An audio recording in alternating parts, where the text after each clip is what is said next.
Colorado's election ballots can be longer than CVS receipts. So as we do each year, we're going to go through every statewide ballot issue here. By watching this segment, you are pinky swearing with us that you're going to vote. Not our business how you vote. Let's just vote. Politics guy Marshall Zellinger starts us off with the first issue on your ballot, Amendment D. What caught my eye about Amendment D is this explanation from the State Blue Book about what happens if you vote no. There could be uncertainty, and continuity of court functions could be disrupted. What? Amendment D is about moving judges into the state's soon-to-be newest judicial district. There are currently 22 districts, about to be 23. In 2020, the state legislature passed a bill taking some of the 18th and creating the 23rd. Starting in 2025, the 18th will be just Arapahoe County. For simplicity and fewer numbers, let's call this the North. The 23rd will be Douglas, Elbert, and Lincoln counties, the South. That brings us to Amendment D. A yes vote means you are okay with the governor reassigning judges currently in the north and moving them south, which also requires those judges to live in one of those southern counties.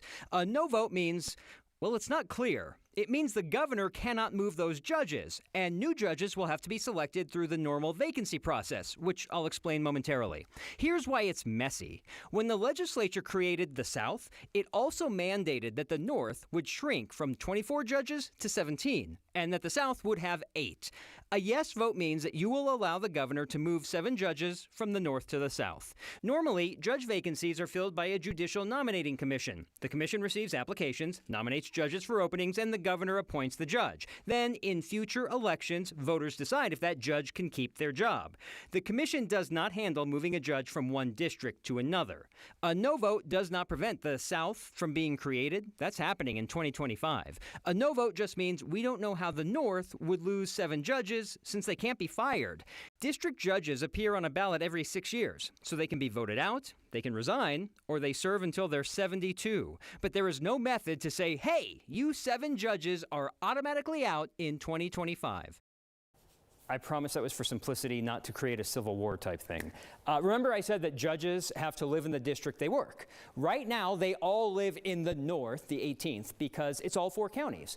Well, coincidentally, or luckily, 7 of the judges currently working in the North live in the boundaries that will become the South. So I guess the governor could say, hey, we have 7 judges that we could just easily move this way. If this passes, boom, you already live there, no one has to move. Wait, so the statewide vote is just like for this one situation and literally like just those 7 people, but they need voters' permission? They need voters' permission, and I guess if we haven't had a new judicial district since 1964, so it could be decades before this happens again. But if this happens again, this only deals with this specific district, so we'd have to go back to voters about another thing. Like this isn't, if this ever happens in the future, yeah, can we do this again in the future? Nope, they're gonna have to go to voters again in the future. By the way, it's a constitutional amendment, requires 55% of people to say yes. Oh, not just 50 plus 1. Okay. All right, Marshall, thank you.